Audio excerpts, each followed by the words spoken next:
Та хэд маань бүгд Sona App-ын талаар мэдж байгаа хаа. Мэдгүй хүмүүсээс Sona App нь Монголын тэргүүлэгч финтек компаниудын нэг бөгөөд Sona маань бэлэн мөнгө, зээлэр худалдаа авалт хийх боломжит тэг болон сонгодог үйлчилгээ гэх мэт олон төрлийн бүтээгдэхүүнүүдээр үйлчилж байна. Мөн саяхан зээлийн эрхээ 4 сая хүртэл болгоод амжсан.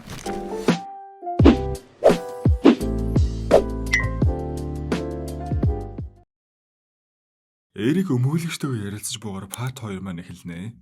Мань хүн анхаасаа тусгаарлагдаад бас өнөө жогородсэн залуунч хайцсан мэддэхгүй алга болсон аахгүй юу. Тэгэхээр мань хүнд бас нэлээд хэцүү. Эцэст нь тэр нөгөө бүх болсон зүйлс авсандаа л аваад орно гэж итгэж байсан тэр бүх хар бараанд орсомжуудаа эргүүлнэг өгөх болох нь тэрэ. Эрикийг 6 настай байхад энэ бүхэн ихэлсэн. Аав нь түүнийг амжилт үзүүлэхгүй сулд ороо гэж бодсон үедээ харанхуй шүүгэнд оруулж агаад уйлгаа болох хүртэл төгждөн. Үүний дараагаар аав нь бэлгийн үчирхэл үлддэг болж эхлэхэд эхэндээ харанхуй шүүгэнд цойжлуулдаг байснаа бодвол ядчил аавынхаа анхаарал халамжид орсон мэт санагддаг гэж. Гэвч цаг хугацаа өнгөрөх тусам энэ нь уланд ордож тайлбарлаж хэлэхэд хэцүү хүний санаанд багтамгүй заваан босрохмог зүйлс болж эхлэхгүй юу? Үчирхийлэгтээ 4 төрлөөр үчирхийлдэг. 1 2 3 4 шатлал. 4-р шатанд хамгийн муу мухайн л гэдээ ойлгочих. Эцэг нь төрсөн хүүхдээ штэ.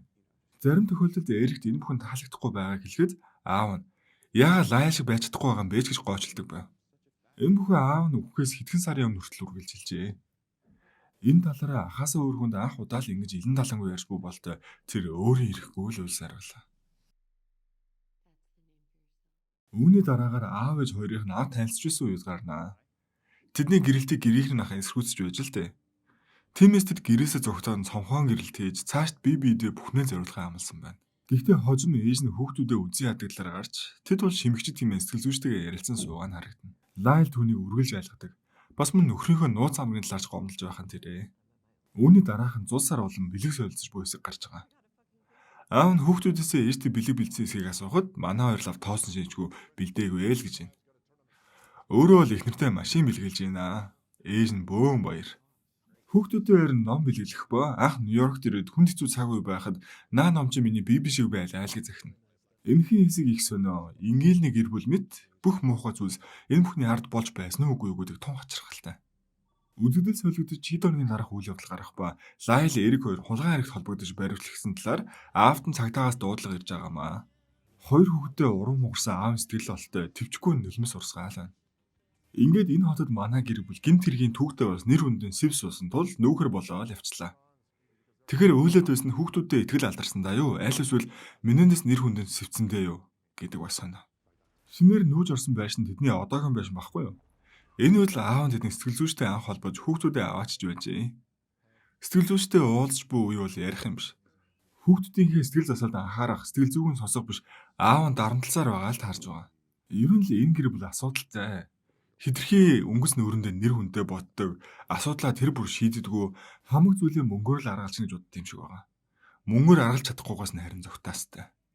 Тэгэл аавгаа явж 30 саяын хилцээр амжилтаа хийсний дараагаар хэсэг уцаар ярьж байгаад нөгөө рүүгээ ороход нэг залуу нүцгэн сууж ийна. Түүнтэй эртний Ром грекийн талаар ярьж байгаад нөгөө л нэг юм хийж эхлэх нь тэр. Ялцгүй л энгийн хүн бол биш байгаа. Эрик найстайгаа жүжигэн зохиолоо бэлдэх үе зохиол дэр нь алдаа гарсны мэдмэгцээ ээж рүүгээ хашгирч эхэлнэ. Ээж нь тус зохиолын хэсгийг хуулж явахдаа алдчих л дээ. Лайл цаанаас нь Эрикэд дэмжиж ээжигээ муулаастай. Үүнд нь хорцсон ээж нь бараг хүүхдүүдэд үзэн яддаг гэмээр л харагдана. Оройн хийж өгсөн хоолыг харснаа өөрөөс нь хордуулах гэлээгээ ширээгээ орхио гаргах жишээ. Уг нь хордуулахгүй л байсан байлээ л дээ. Ээж нь хит ууралсандаа таталт өгж унаал босч ирэхэд мань хоёр л ээжигээ хүнч гэж тоохгүй хар зогсох нь үнэхээр аимшигтай. Аав нь томилдоо дуусгаж гэртээ ирээд нууц амнагтайгаа бүх харилцаагаа тасалснаа бас хилцээр нь амжилттай болсон талаараа чилж цаашд их нэртэй санаа тавихт бол өмнө нь түүний хүсч байсан хосын зөвлөх дээр нь очихоор болноо. Мөн хүүхдүүдээс ирээж хулгай хийсэн айлуудаас нь уучлалт гуйлгаа хохирлыг нь барагдуулсны дараагаар нэгэн тустай ажил хийлгүүхээр л болж байгаа. Цаашд гэр бүлийнхэн төлөө үнэхээр л хичээж байгаа мэт өдөр оноод өнгөрөх хэдий ч гинтийн доотлого ирэх ба Лайл сургууль дээрээ шалгалтаа хуулж байгаа баригчжээ хөөрхий. Аав Лайл тандаж би чамайг хангалттай сайн зодоогүйгээс л ийм зүйл боллоо уучлаарай гэж угаана. Тэдний хэрхэн өөр орчинд өснгийг харуулж байгаа л мэт. Эрик хэрэг аавынхаа үгнээс зөрж модель жүжигчний чиглэлээр явна гэхэд энэ мэдээж түн таалагдахгүй байсан тул өрөөнд нь оруулж байгаа л нүчж байгаа. Энэ бүгдийг ээж нь мэдэх хэдий ч юу ч хийхгүй дугуйл өнгөрдөг.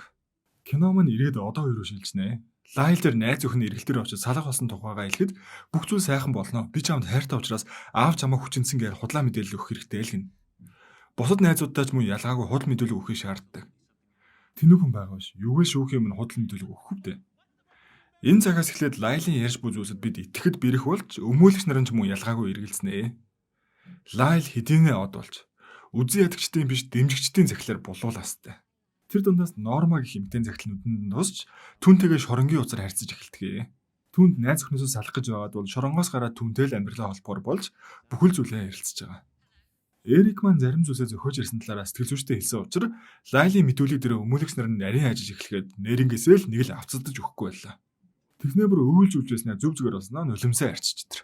1993 оны 7 дугаар сар мань хоёр шүүх хурал руугаа явж гинэ. Царай зүсэн дэнж болоо тэр шүүхийн гадаа бөөн охтууд. Тэр хоёрыг гин буруугүй хэмээн дэмжээл юм шиг байгаа. Шүүхийн танхимд прокурорын ардаас Эрикийн өмгөөлөгч үг хэлж эхлүүлэх ба бид бүхэн энд юу хизээ хаана байх тухай биш яагаад вэ гэдэг асуултыг шийднэ. Тэд хэрхэн эцэг ихтэй хүчрхийлүүлдэг байсан талаар ухаж мэдэх болно л гэж авсан. Хэсэг хугацааны дараа шүүх хурал завсарлахад Доминик Эрикийн өмгөөлөгчийн ашигласан хамгаалтын кейсийг өмнөх ашигласан аргатай ч адилхан байгаа нь хачирхалтай тул үнэн өдргээл атаклаад доёолаа л байгаа. Манай өмгөөлөгч ихэнхдээ ийм хэцүү эргүүдээр өмгөөлдөө штэ.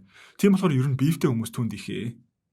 Оройн Доминик Эрхмийн гэрт нөлөө бүхий хүмүүс зоог барих ба ширээний ард өрнөх гол сэдв нь манай хоёрын аллахын хэрэг.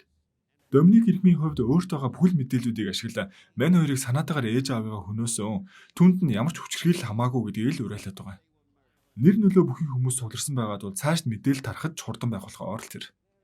Шүүх хуралд Менендес гэр бүлийнхээ ар араасаа оролцох ба бүгд л аавыг нь хатуу ширэн хүн байсан.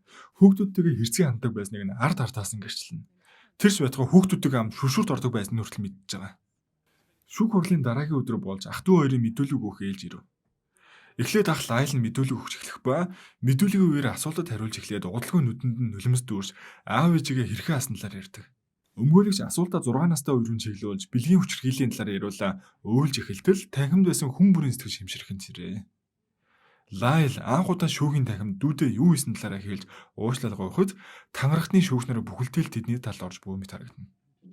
Тухайн өдрийн шүүх хурал дуусны дараа Лайл шоронгийн узар холбогддог охинтойгоо харилцаж байхдаа шүүхийн танхимд өгсөн мэдүүлгээс нь болж хүмүүс намайг цагаан баатар шиг харнаа. Тэд миний талд орж намайг шүтэж эхлэн ухааны бурж байсан нөгөө охин байхгүй. Бүх яриаг нь бичиж аваад тэмдэглэл хөтөлсөн сууж байгаанд. Одоо дууссан. Доминик хүртэл тэр бүх мэдүүлэгт нь аль хэдийн итгэж өмгөөлөгчдөр маань ирээд уучлал хүртэл гуйж исэн юмсан үг. Шүүх хурлын 3 дахь өдрөө сэтгэл зүйч гуайн нууц самраг ирж гэрчийн мэдүүлэг өгнө. Сэтгэл зүйчийг ёстой байхгүй болгож байна өө. Бүхэн л адгийн новч гэж бодоод байж байтал Лайл Эрик хоёроос сэтгэл зүйчийг огтхонч дарамтлаагүй харин ч зэрэгээрээ олж авсан мэдээллийг ашиглаж ах トゥ хоёроос хөрөнгө оруулалт татгаар болсон байсан л гэж байна. Яг энэ үеэр газар хөдлөлт ч хальт болоод өнгөрлөө. Газар хөдлөлтийн давтамж нэмэгдэж орой болоход нэлээд ширүүсэд эхэлж байгаа. Яг энэ үеэр юм болгоно ч юу вэ? Ингээ маргааш нь шүүх хурлж үргэлжилж энэ өдөр Эрикийн мэдүүлэг өгөх ээлж ирдэг. Мань сэтгэл хөдлөл өндөртэй тул хэд сандраад микрофон тоогож олигтой харьцаж чадахгүй. Нэлээд л юм болоод авна. Ах トゥ хоёр маань шоронлоо буцаж байх үед тэднийг анх удаага хоёр тал сууж байхыг бид хардаг. Энэ нь мэдээ шүүх хурлын үеэр Эрик сандарч бодолж тааруу мэдүүлэг өгсөнтэй л холбоотой. Уг нь бараг бүхэл юм болчлоо гэж үзээд санаа амраад байсан байхгүй юу? Маргааш нь шүүх хурал үргэлжилж манай өмгөөлөгчийн гал гарсан хаалтын аргументаар өндөрлөдгөө. Тэрээр бүх гэрчийн мэдүүлгээс яг л өмгөөллийн гол цэгүүдийг зохон тэмдэглээд танхимын бүхэл хүмүүсийг хүчирхийлэл донд амьдарч байсан хүүхдүүдийг судлах хүсэл төрөх сэдлийг Батгэгчин суулгачдаг. Тангарахны шүүх гэдэг бол иргэдээс бүрдсэн шүүгчнэр бүгд дуу нэгтэйгээр нэг саналд хүрч байж эцсийн шийдвэрээ гаргадаг. Эсрэгээр нэг л хүн эцсийн саналд өөр саналтай байх аваас тус шүүх хүчингү болж дахиад эхлэх үр дагавартай. Ийм тангарахны шүүгчнэр бүгд нэг саналд хүрч чадаагүйгээс үүдэн шүүх хурлын шийдвэр хүчингү болж байгаамаа. Түүнд Эрик Лайлыг хохирогч биш эцсийн хүртэл гин буруу тааж итгэсэн нэг хүн байсан юм. Үүнээс үүдэн хэвлэлийг нь тэдний эсрэг болж дэмжигчдийн илгээх загтал багасч ял оноогоо үгэд нь харамссан үзэн ядагчдын илгээх загтал болгодож эхлэв. Удаан үргэлжилсэн шүүх хурлаас шалтгаалаа ах トゥ усын мөнгөс дуусч эхэлгүй яах вэ? Өмгөөл болоод хэвлэл мэдээллийг хөдлөхөд асар их зарлага гарч байгаа. Лайл бол цаашд мөнгөтэй олно гэж бат итгэж байгаамаа. Учир нь бичгээр төлөвлөж байгаа номонд их л найдвар тавьсан айтаа. Үүнийг өмгөөлөгчтэй хэлэхэд нөгөө уцаар холбогдоод байдаг охин нь Лайлын ярьсан бүх яриаг нь гадуур цацаад баатар болохгүй шүүх хурал дээр би худал мэдүүлэг өгсөн гэж ярьж байсныг нэг нэгэнгүү ном болгоод хэвлэлчих. Ингээл дуус үстэй. Цаашд болох 2 дахь шүүх хурал дээр нь хуучин өмгөөлөгч нь ажиллахаа болно хөрхий. Тэр их хүчин чармаалт нь нүдэн дээр нь орж унж байхад аргагүй байсан биз. Нөгөө талд Эрик болон түүний өмгөөлөгч хоёр ч ялгаагүй түнжин хагараад эхэлдэг. Хоёр дахь шүүх хурал эхлэхэд ах トゥ ус хоорондоо хагаралцсан. Өмгөөлөгч дөөж бүрийн итгэх болсны дээр шинээр бүрдсэн таархны шүүгчнэрийн бодолч эсэргээрээ иргсэн байлаа. Өмнөх таархны ганцхан шүүгчгэлээ өөрсдөө талд оруулахад суллагдах байсан тэдний хувьд одоо ертөнц оронгороо эргэжээ. Шүүх хурлын үеэр энэ шинэ гэрчүүд мэдээлэл өгч эхлэхэд Лайлыг мөний төлөө ямар өвөөгүй ажилтдаг хөвгөн амтан болохыг эргэлж эхэлнэ. Өмгөөлөгч чадхаараа эсэргүүцэл гаргасан ч шүүгч бүх эсэргүүцлийн цуцалдаг. Дараагийн өдөр Эрикийн найзууд гэрчийн мэдүүлэг өгч эхлэхэд аав ээжигээ мөнгөний төлөө хөнөөсөн их шийдвэрийн тал руу уламжлалт төтлөөд. Яллагч талаас бүх нотлох баримж гэрчийн мэдүүлэгдэг амжилттай холбож тэднийг мөнгөний төлөө эцэг хийхээ алсан алуурч дэх нэрлэв чиглүүлнэ. Ингээд эцэст нь таархны шүүгчнэрийн шийдвэр гарч тэдний нэгдүгээр зэрэглэлийн хүн амны хэрэг үйлцэн хохирогчдыг урьдчилж төлөвлөн санаатаар хөнөөсөн хэмээн үзв. Нэгдүгээр зэрэглэлийн хүн амны хэрэг үйлцэх хүнд оноох хоёр төрлийн ял бий. Эхнийх нь өршөөлт хамрагдах боломжгүй бүх насаар хорих ял бол нөгөөх нь цаазаар авах ял. Ялын төрлийг сонгох эрх таархны шүүгчнэр садгалагдах тул шүүх хурал хэд хоног завсарлаж хуралдгаар болж байгаамаа. Таархны шүүгчнэр гэрчүүдийн мэдээлэл нотлох баримтад тэднийг бие махбод болоод бэлгийн хүчирхийлэлд өртөгч байсан байж магадгүй талаар дахин ярилцсанаа. Үр дүнд нь хоёр хүний амнаас эргэж байгаа тул дахин 7 хоног тасралтгүй хуралдсны эцэст эйгүү таархны шүүгчнэр бүх насаар нь хорих ял оноохоор шийдвэрт хүрч байгаа нь. Өмгөөлөгч гişмаань сүүлийн мөч хүртлээр тэдний төлөө гүйс ярилваа. Бүр ядахнаа хамт нэг шоронд хориод өгөөч ээ л гэж гуйсаар. Гэвч тэр хоёрыг шилжүүлэх болоход тусад нь өөр шоронд хорихоор болсныг бид мэднэ. Киноны төвхөлд тэдний гэр бүл амгалан тайван далаад айлж буугаар харагдах боловч ах トゥ хоёр маань яг энэ л үед эцэг эхээ алгах шийдвэрт хүрч байж. Лайл болон Эрик нар эцэг эхийнхээ гарт бэлгийн дарамтад өрцөөнх нотлогоо гаргасаар байсан ч энэ бүхний эцэс тэд насаараа хориодох илаа өргөжлүүлэн эдэлсээр байгаа ажээ. За мөн удахгүй сонат маань цоошин бүтээгдэхүүн гаргах гэж байгаа тул та хэд маань хүлээгээд иж байгаарай. Ингээд дараагийн бичлэгээр уулзтлаа. Түр баяр таа.